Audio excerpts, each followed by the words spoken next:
So, let's get started. Hello, everybody. Oh my goodness, it's been a while, but we are back and better than ever. I'm here with a new episode of The Queen Factor, and what better guest to have on Mother's Day weekend, on Mother's Day today, than my own beautiful mother. So, everyone, yay! I'm gonna put some cheers in the background. Yay, yay! This is Kat. This is my mother. My mother of 25 years. She's always been my mother. Never had another one. Okay. Another mother from another. I've known her. Oh, I've known you for 25 years. Okay, so I thought that we would just dive in a little bit into motherhood, and I was kind of inspired by Austin's podcast with his mom and just getting to know his family. So I thought it's so beautiful to kind of see where people come from, and why not share how I made myself me, or how I was made me by my mother. So I have some questions for you. Okay. Motherhood themed. We might get a little deep, but hopefully no tears. We have sponsored by Chloe. Not sponsored, but we had supported by in partnership with This is Thunder as well. We're dealing with all of the beautiful Showtime problems, but it's going to be good, and the Thunder is going to make it. I think it's a nice moody day for Mother's Day. We're going to get started. Cheers to you. Start. Okay, for sure. Cheers to our weekend. I came home for the So weekend, much fun. and it was so much fun. I live in LA, and I'm from here, of course, but I get to come home honestly once every couple months almost, and it's really more than nice. that, probably. It goes by way too quickly, but it is so nice to. I generally just come home for my pageant errands, so we're always super busy. We've been visiting my seamstress Tawn at SH Taylor, so I was there this weekend. The best. So if you are in the Houston area or not and you're willing to travel, she is the pageant seamstress queen. She knows everything. So we are editing my gown a little bit. It was scary because it's a beautiful Sherry Hill couture, one of my probably priciest gowns that we've gotten. So it was a little painful yesterday when she goes, okay, ready, I cut. And I closed my eyes. I could not look because yes, and once you make that cut, she just chopped right down the middle. She just cut a slit. So it was almost painful to hear the snips, but I know it's a trust the process moment. It's going to be beautiful. So that's why I was here this weekend, and I wanted to start doing my podcast episodes. So let's get into it just a little bit. We'll start at the very beginning. It's a very good place to start. All right. Pregnancy. Motherhood. So you had you had me at 32. I did. So did you always know that you wanted to be a mother? Oh, definitely. I always wanted to have kids. Always wanted to have kids.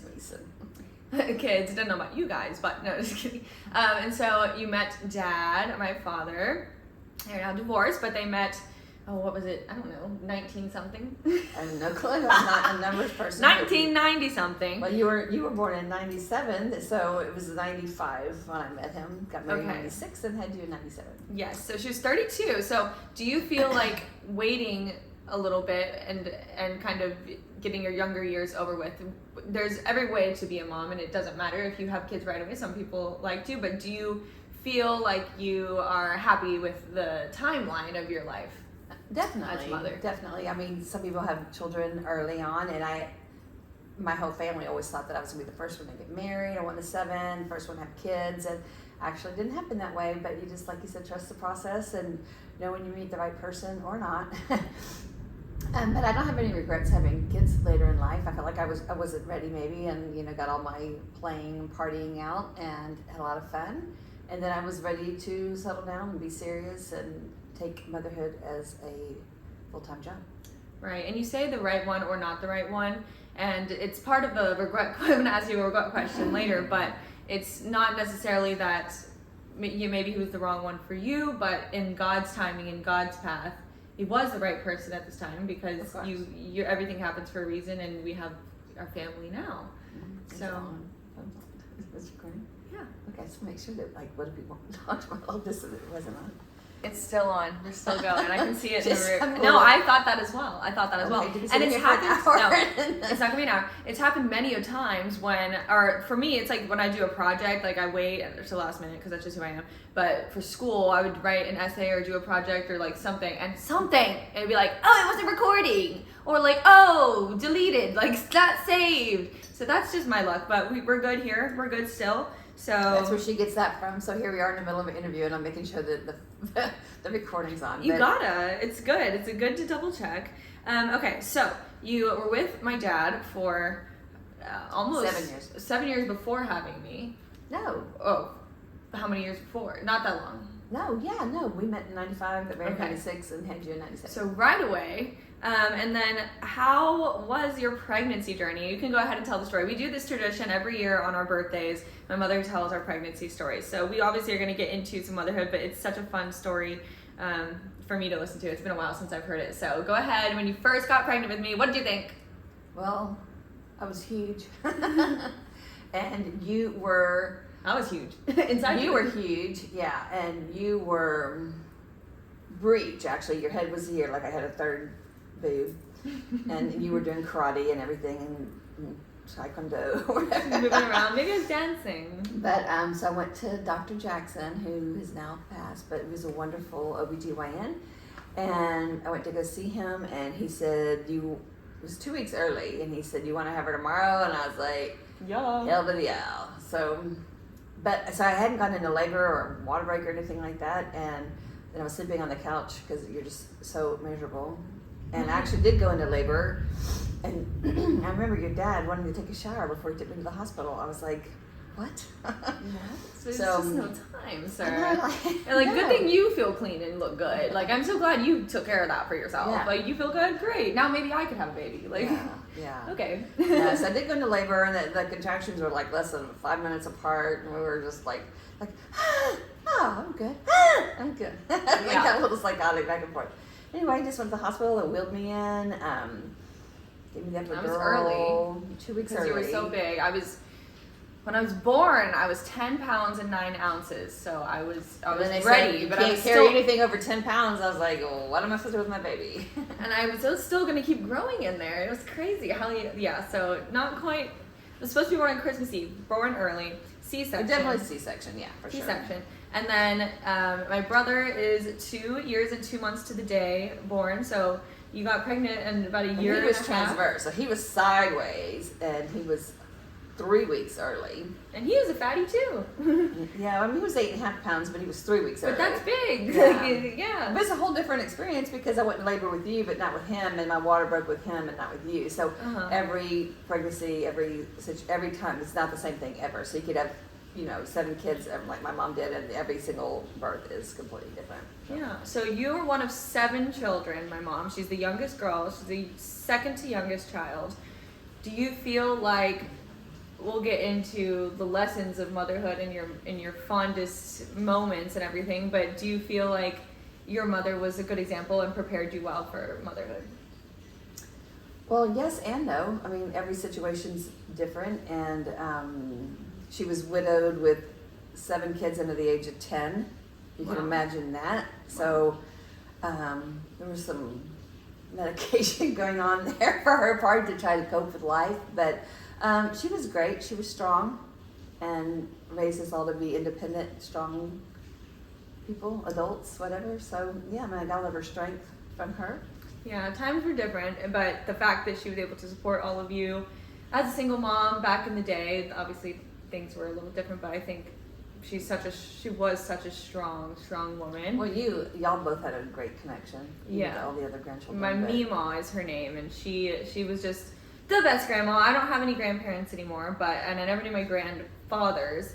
But Meemaw she was enough for 4 plus grandparents. She'd let us play all day long. She had all the good home cooking, and she was just so cute. Up until the day she started to pass, she battled cancer for 10 years.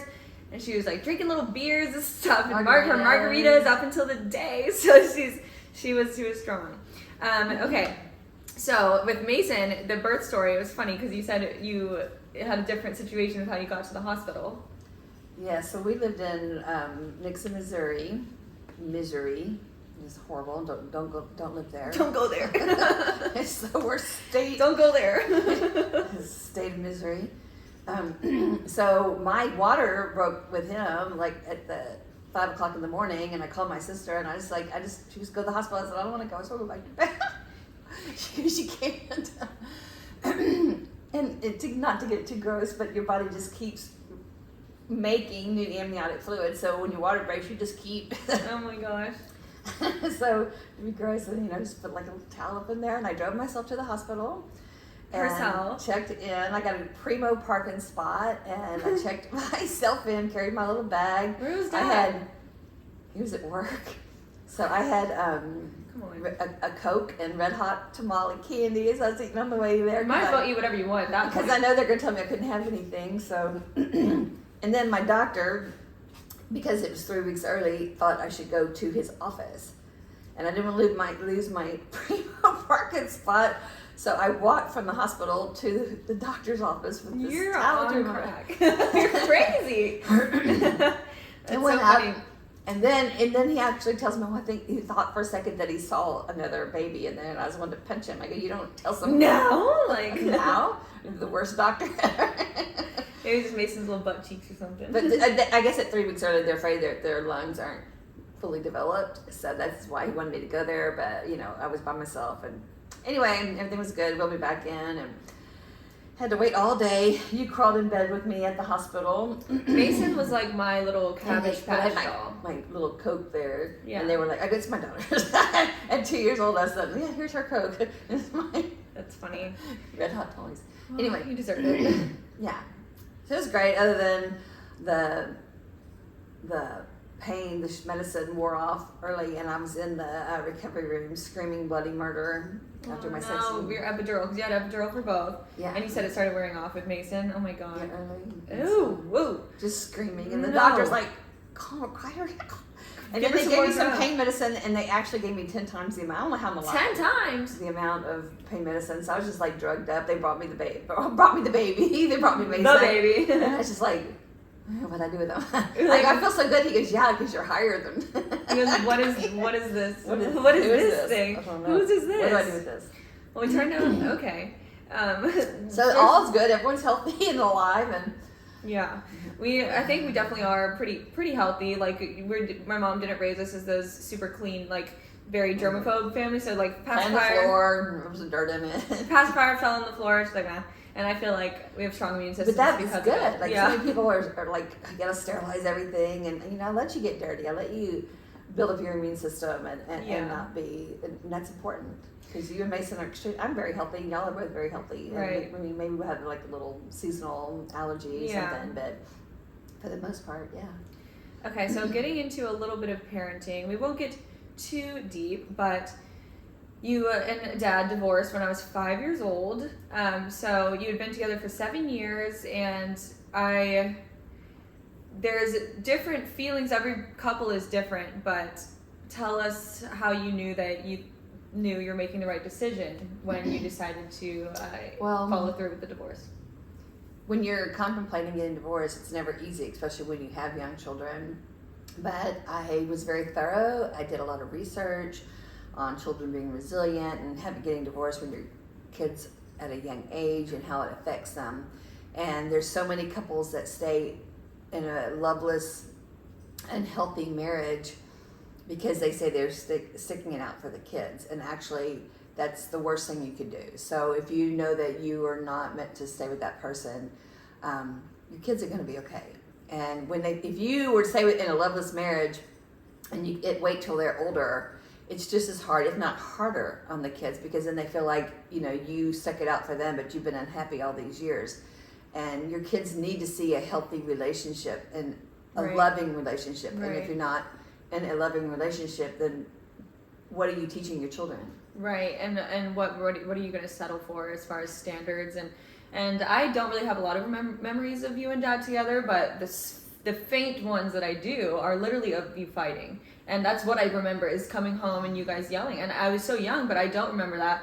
And yes, it was hard knowing that maybe we didn't have a whole family at first. Then she remarried and found my stepdad, and it's just like, and at first I realized like it might be sad when you're a child, but had I had to bear witness 2 Christmases instead of that stepbrothers, but to bear witness to an unhealthy, toxic relationship would have been more damaging, I think, than having that little bit of a void. I wasn't that I didn't love your father. I wasn't not in love with him when we got divorced. I left him because he was not a good provider, and I was doing a lot more than I should have, and so I still loved him when I divorced. So that was even harder, but I knew that was the right thing because I needed someone to help me and be a husband and be a provider and a disciplinarian too. And so none of those things were happening, and I was doing better on my own than I was, It was like holding it.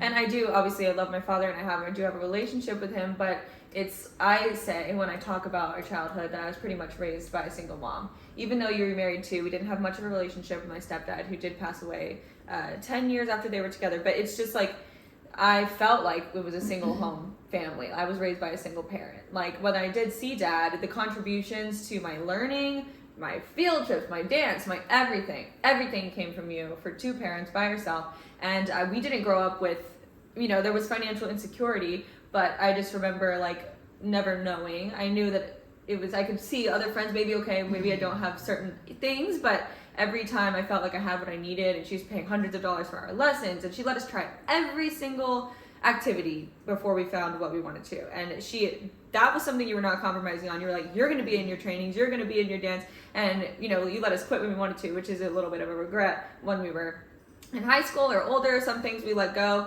but those things are not cheap, and you made sure no matter what that you were waking up, making us breakfast, getting us to our practices, to and from, coming home, helping us with homework, making dinner, all this stuff as a single parent who was also working a full-time job and oftentimes a part-time job on top of that. Yeah, Let me sorry, but what? Come on now. No, but I mean, for the single moms out there that want their kids to be in stuff, know that there are so many resources, and almost everywhere, every company, every whatever does have financial aid. They have scholarships. They have all kinds of, financial assistance, payment plans, everything. So you just got to know to do your research and to ask, and don't be ashamed of asking, because you're doing it for your kids. So I had to fill out my little application every year for why I needed sponsorship. Financial scholarships, the YMCA financial scholarships. Even when you want to send them to camp, a lot of this they have money, and they have people that donate, people that have money that want to give back to the community and help others, and I'm not ashamed of that. No, so that's good advice. Okay, so just going chronologically now. So Mason and I had I feel like when I look back at my childhood, I had a really fun, loving childhood at home. I struggled a little bit in school with bullies, not in school like grade wise. I did really well in school. Me and Mason are different there. He wasn't much of a schooler, but I did well in my grades and everything, but I never felt like super happy friends wise, growing up. So that was the only like negative part that I look back of really in my childhood. But things got harder after, like, it was already hard, and then things got a little harder. I got permission from my brother to talk about this a little bit, but we'll do like our best lessons and everything. But the past maybe 4 or 5 years, and even before, my brother struggled with depression, and struggles with his mental health. I think it's not officially, I think it is diagnosed. I think he either has depression or bipolar. And it comes from my dad's side. So that we could tell when he was even... Dad, yeah? No? You'll find... No, it's okay. I have my issues. Don't worry. I mean, we all do, but you'll find that the genetic-wise, I feel like I got a lot of your genes that way, and then maybe Mason unfortunately did get those, and that does run in that side of the family, and he knows it. But it got harder, and we noticed from a young age with him that he was depressed at some point. I think he had suicidal thoughts when he was just in middle school, or just said it at one time, and it worried us so crazily bad, and he seemed okay for a while after that. But the past few years has been hard. So tell me about your maybe top 3 lessons when you're struggling with a difficult child relationship. And it's not necessarily the child's fault. Mason has been battling addiction and is sober now, but those years were are Well, still hard, and still, they've been so hard. So maybe your child is sick, maybe your child has a disability. What advice do you have for a maybe ideal moments as a parent? I mean, the hardest thing is that you want to blame yourself, and you think that, okay, it's okay. you know, you think, what did I do wrong, or what could I have done better, and how could I have changed things? But I've never been to Al-Anon, but there's the 3 C's. Like, you didn't cause it, you can't control it, and you can't cure it. And a friend of mine whose son's going through the same thing told me those things over and over again. And you got to start believing that. So oh my God, Mason's calling me right now. That's funny, must be. Yeah. You know we're talking about him. Yeah. When you know those things, and just be there for them, you know, but you also have to be firm, and you have to set boundaries. And the boundaries is probably the hardest thing. Yeah, because think about it. Because you love them, and you want to give in, and you want to, and then the manipulation on the other end, when they want something, or they want money, because they lie to you because they want money for this, and they'll do anything to get their fix, and you want to trust them and believe them, and then you just keep giving them, and actually you're an enabler. And so just you have to set your boundaries, and you have to stay true to yourself, and you have to take care of yourself before you can take care of others.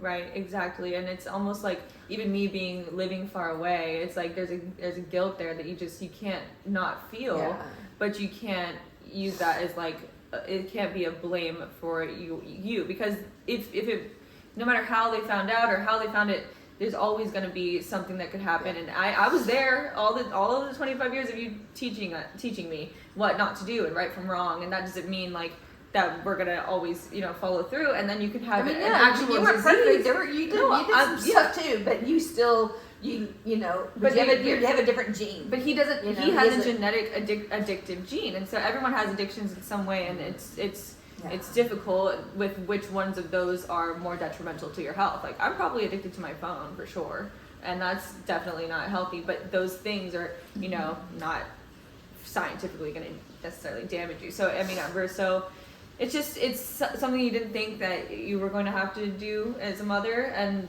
there's always going to be some kind of hardship, but it's like growing from it and praying for the best every day, and I don't know, it's a lot of praying. Yeah, a lot of praying. A lot of praying. But there's some acceptance too, like you have to just let it go, and there was, as hard as it was, I mean, Fallon, you got really mad at me one time, and I said, I've accepted the fact that one phone call could be the call and saying, your son's dead, and there were times where there was nothing else I could do. There was nothing else I could do. Hold of him and every time the phone would ring, a number, you're just like, you don't know. Every single time. And I think it was different for me because being removed and being out of state, I feel like, dang, what can I do? I'm not there. How can I help? And I would get calls late at night, like with just crying and hearing screaming on that, because they, when you get upset and he's in an episode, it's loud and it's very scary. Very scary, and it's almost violent, and I felt like helpless, like I can't do much. But I think I've kind of put a numbness to it, and that's kind of how I deal with a lot of things, is maybe I just don't show emotion. So for me, it's like when I got so close to it, it was really painful because I think I hadn't come to terms like you have, because you've seen it every day. But you just gotta give it up. You can't take that on. It's too much. So on a lighter note, because we are in such a good space in life right now, and I'm so proud. I don't want to talk, and I already talked to him. It's not negatively on my brother. He's working. He's working so hard right now. He is a total joy. He is, and it's crazy just because you think of what kind of person might be an addict or what kind of person might struggle with mental health. But this is the sweetest little boy you've ever seen, you ever could have met. Smartest, funniest, so funny, kindest, so hilarious. Sweet, such a good little brother, and just the sweetest boy. So you never know. A but loving now, soul. I've been talking lately about how God is answering my prayers quite literally, like the word for word that I say, and it takes it literally too. Like it's like how you get granted 3 wishes, and if you don't say exactly what you think, they could it's literally, So for Mason, I prayed to have him back, and so I have him back now, and we call a lot, we talk all the time now. So on a lighter note, what are your maybe not 3, but some of your greatest joys of being a parent?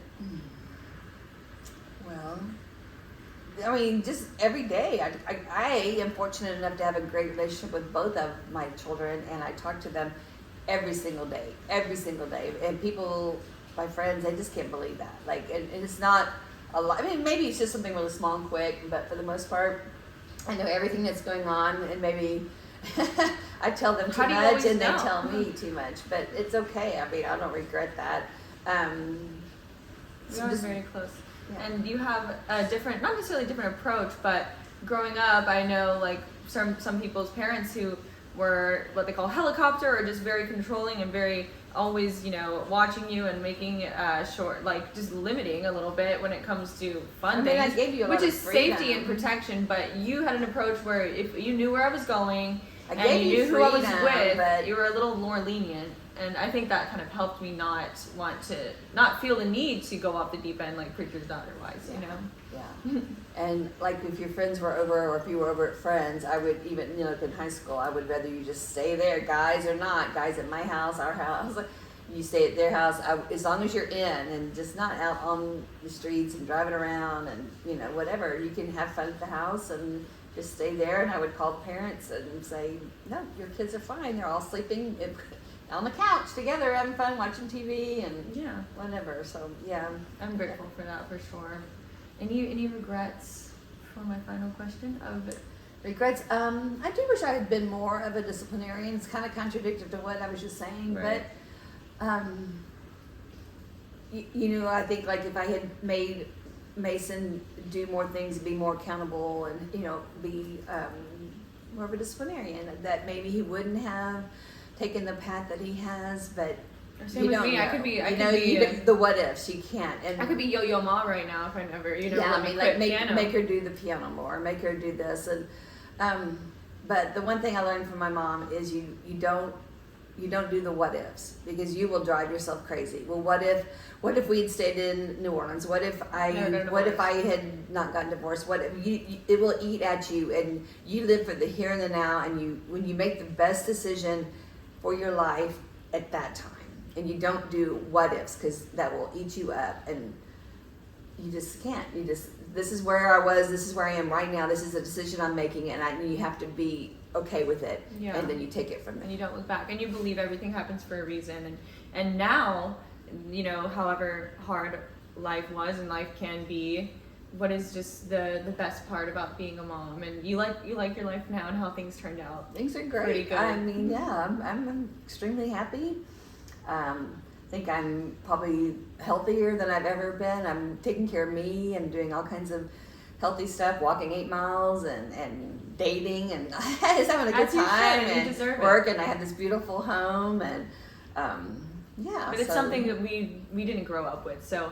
Now I'm treating myself, and it's really. You got a new Lexus this week, and it's beautiful, and it's what you deserve, and it's nice to get to. I still take care of y'all, but I'm also able to say no, and take care of ourselves. I'm gonna do me now, and I'm in a new phase in my life, and I'm excited. And now we just be friends. I mean, I'll still call you like right now. I'm sure there'll be updates after this podcast, but it was nice to get to come home this weekend when I really did need solace and.